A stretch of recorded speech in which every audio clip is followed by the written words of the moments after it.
Hello and welcome back to my channel. I am Ranita. Let's make Kerala style beef masala powder. Before we get started, if you're new here and haven't subscribed to my channel yet, then please consider subscribing and click the notification bell so that you'll be notified every time I upload a new video.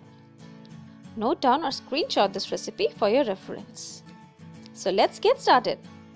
Add 2 tablespoons of coriander powder into a clean blender. Add red chilli powder, turmeric powder. Next goes in the main ingredient of this recipe, fennel. Also add some pepper, cardamom,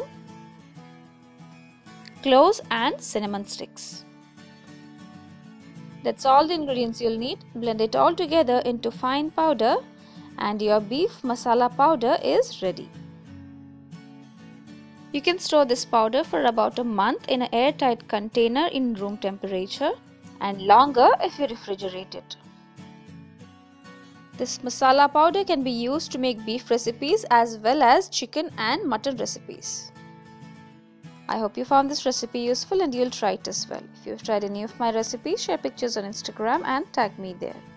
Links to all my social medias are provided in the description box below. Don't forget to check them out. Thanks a lot for subscribing and sharing. Thanks for watching.